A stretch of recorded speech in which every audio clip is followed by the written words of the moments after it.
නවපෑ සබන් සහ ක්‍රීම් ජාත්‍යන්තර ළමා රෝග පිළිබඳ විශේෂඥයන් විසින් සායනිකව තහවුරු කරලා තියෙන්නේ.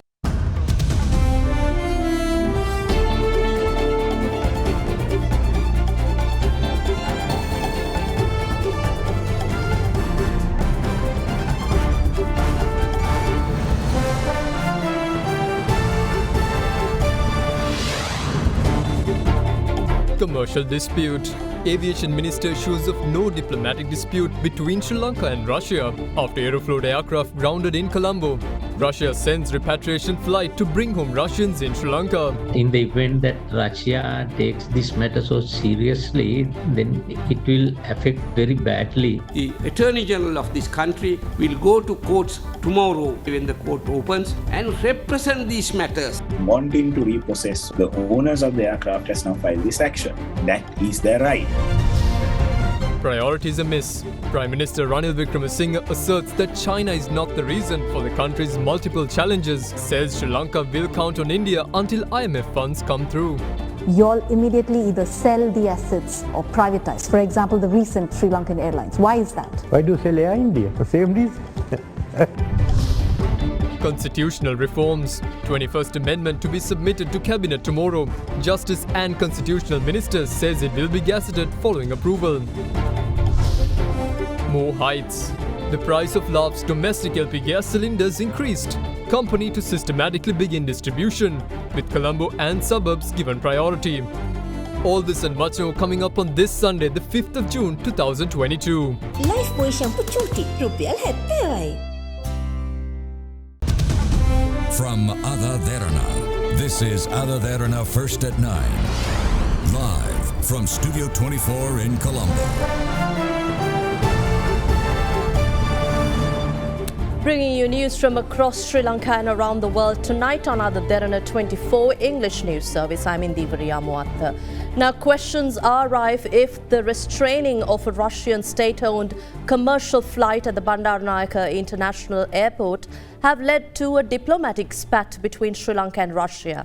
Amid these concerns, the second of two Russian flights arranged to repatriate Russian nationals in Colombo arrived at the BIA today and took home 290 of their nationals. Minister of Ports, Shipping and Aviation Nimal Siripal de Silva meanwhile reassured that there is no dispute between Russia and Sri Lanka, as the Russian ambassador and the Russian government have been briefed on the legal situation here in the island. The minister went on to say that although Sri Lankan authorities have informed Russia's Aeroflot that aircraft can be released if requested by Russia, they have not moved to do so, as they fear they will be in contempt of court, as the enjoining order has been issued on the company itself. Flight Su-289, an aircraft belonging to Russia's national carrier Aeroflot, which was scheduled to depart from the Bandaranaike International Airport in Katunaik on the 2nd of June with 191 passengers and 13 crew members, is currently restrained from taking off after an enjoining order issued by the Commercial High Court of Colombo on Thursday. The Commercial High Court had issued an enjoining order after a case was filed by Irish company Celestial Aviation Trading Limited, which had leased the aircraft to Aeroflot. The Irish company had claimed that the Russia-based carrier had defaulted on some payments due to the company. As such, the aircraft will continue to be restrained at the Katunaik Airport in Sri Lanka until the period of the enjoining order, which will lapse on the 16th of June. Meanwhile, the Airport and Aviation Services of Sri Lanka Private Limited, referring to the Commercial High Court of Colombo hearing, said in a communique on Friday that the dispute between Russia's Aeroflot and the Irish company Celestial Aviation was said to be purely of a commercial nature, which should be dealt between the two parties, and no involvement of the state was also emphasized.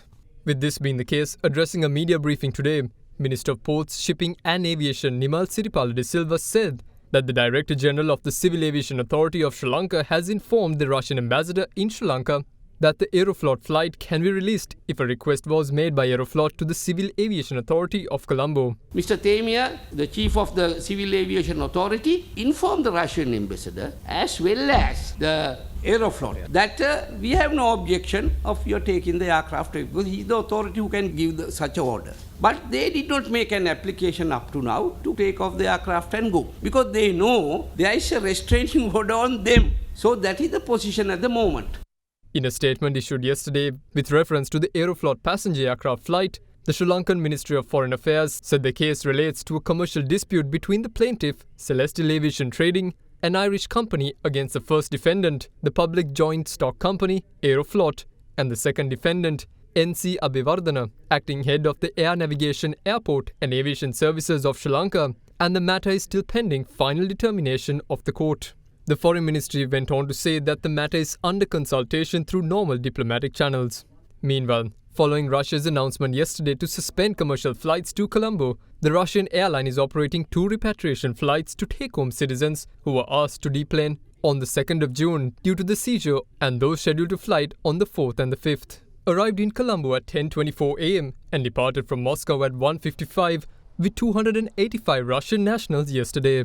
Airport and Aviation Services Director General Shehan Sumarasekara also confirmed that a second flight reached BIA today at 10:08 am and left for Moscow with 290 Russians. There are some gray areas. There is a question as to whether our court had the jurisdiction to entertain an application of that nature. In any event, that it also looks that there had been some irregularities in the course of serving the court order on the airport traffic controller. In the event that Russia takes this matter so seriously, then it will affect very badly on our economy. Most of the tourists we get from Russia, in addition to that, Russia had remained throughout very close friend of our country, and in every international forum Russia had stood with us, and also that is the buyer who buy our biggest volume of tea products, and therefore we can't allow to damage our relationship. The court also should have been careful in making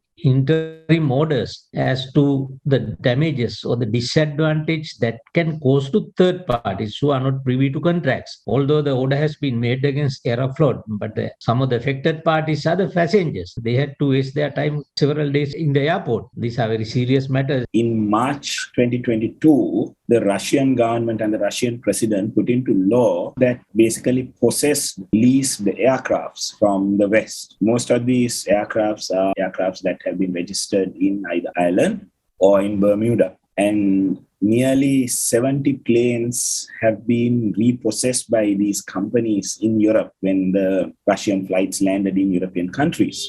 Then in retaliation to that, all these repossessed aircrafts by Russia, they were only used for internal flights, not for international flights, because there was a danger that they would be repossessed when those flights arrive in third-party countries, like in Sri Lanka. Wanting to repossess, the owners of the aircraft has now filed this action. That is their right, which has happened. Now the question is whether the government saying that we have nothing to do with it, it is the courts that have done it and we can't control courts. That is the correct position. But also when an enjoining order of this nature is issued, courts must look at the balance of convenience to various things. So on one side, there is a company that says that this is my plane. Russia is wrongly holding on to it. I need it back. And if it leaves Sri Lanka, I will never see it again. On the other hand, there are 240 passengers waiting to go back home. There are diplomatic ramifications. So when a court is looking at the issue of balance of convenience, both these elements would have to be considered. The government has taken a step now, not to give any orders to court. We have committed to the rule of law, not to interfere with the court system. The only way in which we can represent this matter to court is within the framework of the law. So within the framework, the Attorney General of this country will go to courts tomorrow when the court opens and represent these matters. Because as a result of this enjoining order, so many third parties have been affected. Not only the parties to the dispute, but the passengers, economy of the country, tourism, etc. So therefore, the theory of balance of convenience has to be taken into account, and Honorable Attorney General will make other submissions, and within that framework will plead to court to give a reasonable order in this case. That's all we can do as a government. So we have explained this to the Russian ambassador, we have explained this to the Russian government, so therefore there is no problem between Russia and Sri Lanka. They fully understand our legal procedure. We are confident that we can resolve this question by Monday. Now, after Russia decided to repatriate its citizens back home after the dispute in Colombo and the restraining of the Russian flight, questions rise on Sri Lanka's tourism industry as Russia becomes the 5th largest among the top 5 tourist arrivals to Sri Lanka. I've invited to our studios Minister of Tourism Harin Fernando to join us live now virtually. Good evening to you, Minister. Good evening. Good evening. Implications of the tourism on the tourism industry, rather, as we see that Russia has axed tourists visiting Sri Lanka, and this is a time Sri Lanka can expect more and more Russian tourists. So, how is Sri Lanka going to manage this situation at a time when we need more support from incoming tourists?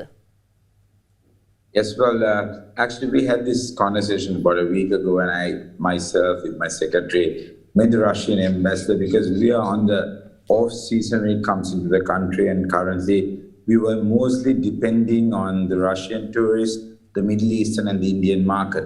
As we are all aware, after the May 9th incident, the tourism took a deep hit, and entirely, roughly when we have about 7,000 at a peak time per day tourists arriving, it has fallen down to 700 tourists. So, which out of that, mostly was Russians, because Aeroflot was one of the direct flights that was flying into Sri Lanka from Moscow. Unfortunately, Sri Lankan Airlines also, with regards to this particular lease issue, which all the other ministers and the professionals related to this particular incident was explaining, the world or the aircraft owners does not allow you to fly into Moscow. Mm-hmm. Therefore, we were only dependent at that particular point to use Aeroflot, which had 3 flights a week.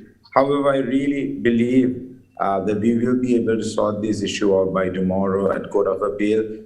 Just like Minister Nirmal Siripala said, within the framework, because this particular case was not filed by the government of Sri Lanka or the government of Sri Lanka's involvement. However, we are representing court tomorrow to say the implications that might have on Sri Lankan tourism industry, mm-hmm. and Russians have been a loyal friend to us in the past. Do you have the numbers for Russian tourists and what we were expecting in 2022 going forward? Yeah, so till today is a month of May. So far, we have only had about close to 400,000 tourists from all over the world.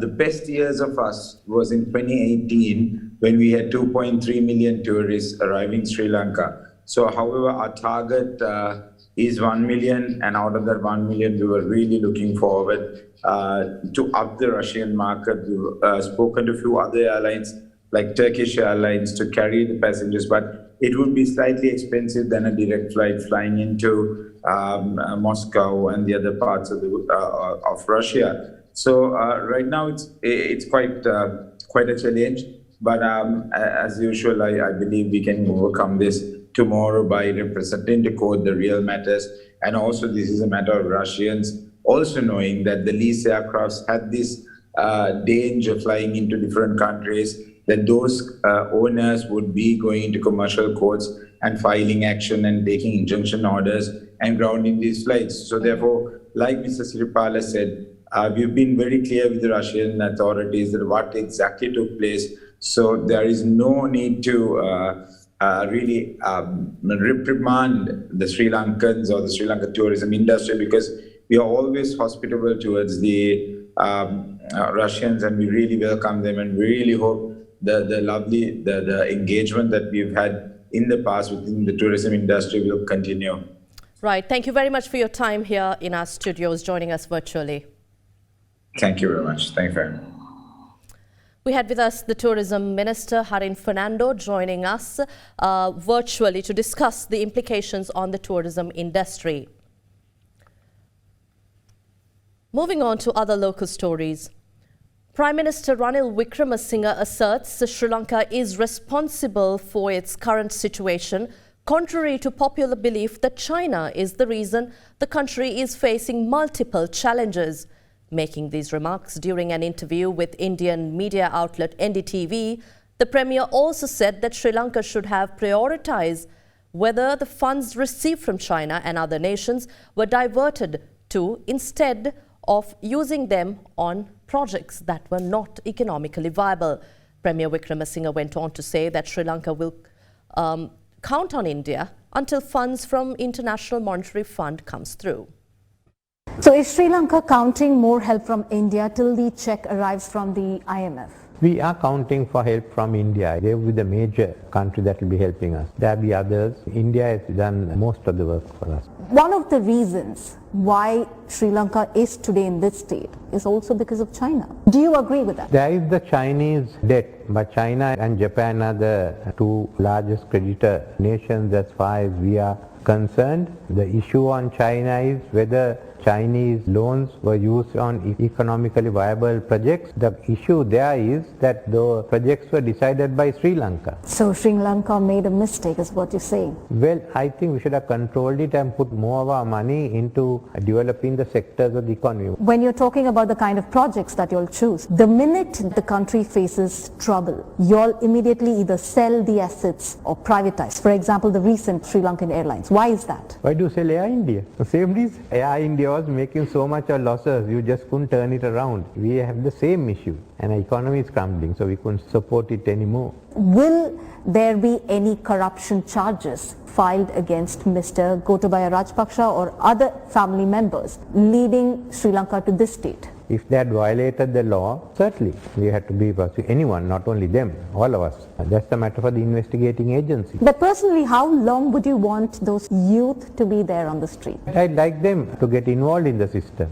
When you say involved in... Come in, take part in the committees, we have said, be able to have a dialogue with government and the people, so that they have to adjust into the next stage. Is that going to happen very soon? They are willing to, yes, it will happen soon. Why do you want your police to immediately resort to tear gas, water cannons? Is that the way? The decision whether to remand a person, young or old, is made by the magistrate, not by the police. And the police have, in respect of that area, arrested members of parliament. Other members of parliament have been named as suspects. They are taking down statements. So there have been a lot of members of the local authorities who have all been arrested on one side. Similarly, they have asked people to come in here, make statements and go away. This issue came up to me that they were being taken in. The IGP said he look into it, but I told the people the Bar Association is working with the police, so speak to the Bar Association. We have line of communication, and then of course the lawyers must go there and make out their case. But anyone who's charged would be produced before court.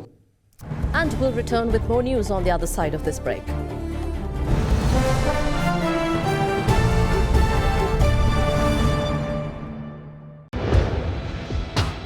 Big 3.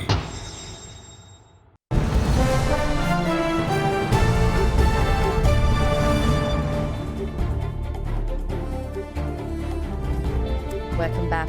Defence Secretary General Kamal Gunaratne says that the unprecedented challenges faced by Sri Lanka from time to time have compelled them in pursuing the establishment of a strong foundation of a national defence policy. Speaking at a seminar organised by the General Sir John Kothalavala Defence University, he said that the recent violence witnessed in the country and divergent threats to the country's national security have shown the need to form a national defence policy. A seminar organised by General Sir John Kothalavala Defence University on the theme Sri Lanka's Defence Policy, Past, Present and Future was held under the patronage of Defence Secretary General Kamal Gunaratne. The national security of Sri Lanka, or for that matter any other country, should be timely evolved with emerging threats and challenges of the contemporary environment and the future threats perceived. We all have seen and witnessed the changes of the threat perception of last couple of decades in Sri Lanka. Internal security issues, terrorism, COVID-19 pandemic and the latest uprising governing regime are the major developments that we have witnessed in Sri Lanka in the recent past. Such unprecedented challenges occurred have compelled us to pursue the establishment of a strong foundation of a national defense policy. This encompasses our utmost responsibility to carry out an in-depth analysis on the potential threats and initiate counteractions against detrimental consequences well in advance in order to prevent catastrophes emanating against the national security apparatus of Sri Lanka. The constant and continuous assessment and analysis of geopolitical environment and the key factors which characterize the security environment are essential to evaluate the potential threats that could emanate in many forms. At this backdrop, the recent developments that took place in the country against the governing regime and the incidents took place in relation to those which display a greater threat to the rule of law cannot be ruled out in this regard. The violence displayed in the form of threatening very important personnel, killing, human assaults, burning and destruction of houses and public-private properties are seen as divergent threats to the national security in a wider perspective.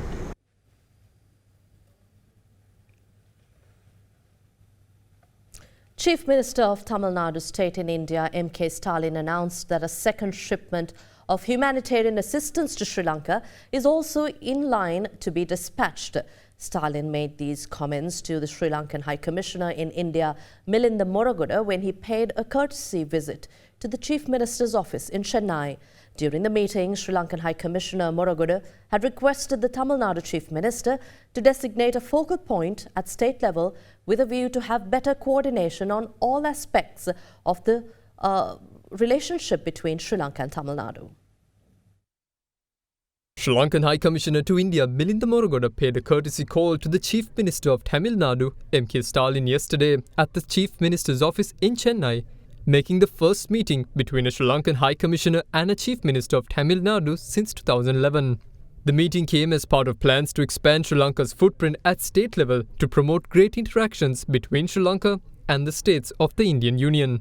During the discussions, the Sri Lankan High Commissioner thanked the Tamil Nadu Chief Minister and the people of Tamil Nadu for a consignment of humanitarian assistance to the value of 2 billion Sri Lankan rupees that was recently delivered to Sri Lanka. Stalin has also said that a second shipment is in line to be dispatched to Sri Lanka, followed by a few more shipments. Further, High Commissioner Moragoda and the Tamil Nadu Chief Minister have discussed other areas of cooperation between Sri Lanka and the state of Tamil Nadu, including the fishermen's issue. With a view to have better coordination on all aspects of the relationship between Sri Lanka and the state of Tamil Nadu, High Commissioner Moragoda requested the Chief Minister to delegate a focal point at state level. Chinese ambassador to Sri Lanka, Ki Zhengzong, called on Sri Lanka's Foreign Affairs Minister, Professor G.L. Pires, at the Foreign Ministry premises. During the meeting, Ambassador Zhengzong briefed on the assistance provided to Sri Lanka and discussed matters pertaining to bilateral engagements and current developments in the country.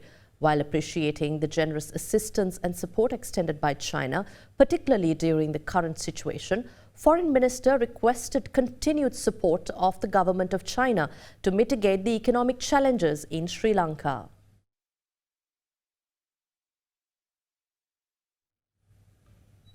Now, Chairman of the China-Asia Economic Development Association Urban Cooperation Committee, Liu Hongjung, called on the Sri Lankan ambassador to China, Dr. Palitha Kohona, recently to explore ways of increasing Sri Lankan exports to China.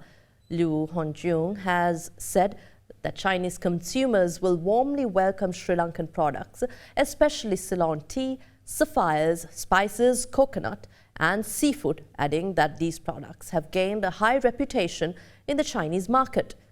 There are also plans to promote Sri Lankan products to the Chinese market online, as e-commerce remains a booming trend in China. Establishing Sri Lanka national pavilions for offline promotions to popularize Sri Lanka products among Chinese customers was also discussed during this meeting. Now, Sri Lanka's ambassador Dr. Palitha Kohona had encouraged Chairman Hongjung to establish the Sri Lanka National Pavilion both online and offline. He also emphasized that increasing Sri Lankan exports to China could help Sri Lanka overcome the current crisis. The offline national pavilions are to be launched in Beijing, Xi'an and Hunan provinces.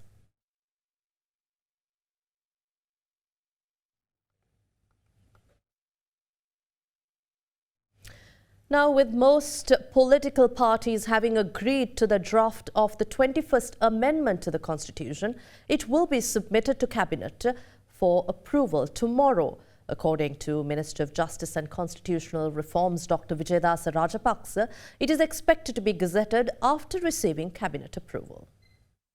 The draft of the 21st Amendment to the Constitution was agreed to be presented to the Cabinet at the party leaders' meeting that was held last Friday. Accordingly, the amendment that is expected to reduce the powers of the President and strengthen the Parliament will be presented to the Minister of Justice and Constitutional Reforms, Dr. Vijayadasa Rajapaksa, to the Cabinet that will convene in the evening tomorrow. The 21st Amendment has already been submitted to the Cabinet, but we, without approving it, wanted to consult all the political parties, religious leaders, and all the other civil organizations and civil activists who are concerned about this constitutional reform. After having a series of discussion and also after having the final meeting with the party leaders on last Friday, now we have come to an agreement with certain amendments to the bill. We will present it to the Cabinet tomorrow. In the event that is been passed approved in the Cabinet, then we'll have to proceed to gazette it.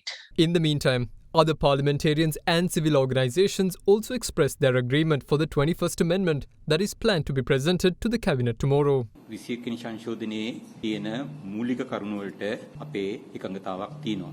අපි එදා එකඟතාවයකට ආවා පොදුවේ පක්ෂ නායකයන්ගේ රැස්වීමේදීත් ජනමත විචාරණයකට නොදෙන සංශෝධන පමණයි 21 සංශෝධනය තුලත් විය යුත්තේ. ජනාධිපතිවරයා ආරක්ෂක අමාත්‍ය ධූරය දැරිය යුතු ඒ අනුව නිල වශයෙන්ම ආරක්ෂක කවුන්සිලයේ සභාපතිත්වය දැරිය යුතු. ඊට අමතරව ආස්කු ප්‍රහාරය වැනි අවාසනාවන්ත අවස්ථාවක් උදා නොවීම සඳහා අගමැතිවරයාත් ජාතික ආරක්ෂක කවුන්සිලයේ සමාජිකයෙක් බවට පත් කරගන්න කියන කාරණේ. ඒ ව්‍යවස්ථා වෙනස හරියටම කරන්නට නම් විධායක ජනාධිපති ක්‍රමය සම්පූර්ණයෙන් අහෝසි වෙන්නට ඕනේ. නමුත් මේ මොහොතේ ඊතරම් දුරට අපිට යන්නට බැරි නිසා අඩු වශයෙන් ජනාධිපතිවරයා සතු මේ අසීමිත බලතල හැකිතරම් සීමා කිරීම තමයි අපි යෝජනා කරන්නේ. යම් කාරණා සම්බන්ධයෙන් සංශෝධන අවශ්‍ය කරලා තිබෙනවා. හැබැයි මේ වෙලාවේ රටේ ජාතික දැවෙන ප්‍රශ්නය ඩීසල්, පෙට්‍රල්, භූමි තෙල්, අත්‍යවශ්‍ය ආහාර ද්‍රව්‍ය සහ අත්‍යවශ්‍ය බෙහෙත් වර්ග මහ ජනතාවට නැතුව තිබෙනවා. එහෙනම් ඒ සඳහා මහජන නියෝජිතයන් ජාතික ප්‍රතිපත්ති රාමුවකට එකඟ විය යුතුව තිබෙනවා. 21 වෙනි ව්‍යවස්ථා සංශෝධනය හෙට දවසේ කැබිනට් මණ්ඩලයට ඉදිරිපත් කිරීමට නියමිතයි. ඒ ආකාරයෙන්ම සිදුවිය යුතුයි. එසේම එය පාර්ලිමේන්තුවේදී 3/2ක බලයක් ලබා දී සම්මත කළ යුතුමයි. ඒ සම්මත කිරීම මගින් තමයි අපට ස්ථාවර දේශපාලන වැඩපිළිවෙලක් ගැන හිතන්න වෙන්නේ. Private sector domestic gas supplier Laughs Gas today announced increases to prices of its LP gas cylinders. Accordingly, the new price of a cylinder of 12.5 kilogram LP gas cylinders will be sold at 6,850 rupees. The price of a 5 kilogram cylinder will now be priced at 2,740 rupees. Last night, the company began unloading a 3,500 metric ton shipment of LP gas, and it announced that distribution of cylinders will begin starting today. The company said they will prioritize distribution to Colombo and its suburbs. The state gas supplier Litro Gas Lanka Limited, meanwhile, has made no decision on a price revision. At the moment, Litro has halted distribution of domestic gas due to the lack of LPG stocks. However, the company said that distribution will begin starting Tuesday, following the arrival of a 2,500 metric ton LPG shipment today.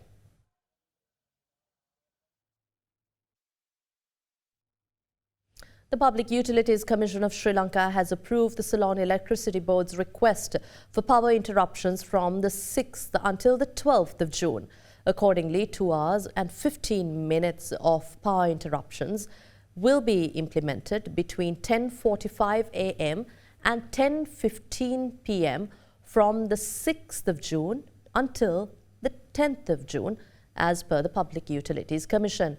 In the days from the 11th of June and the 12th of June, 1 hour of power interruptions will be implemented between 6:30 p.m. and 10 p.m.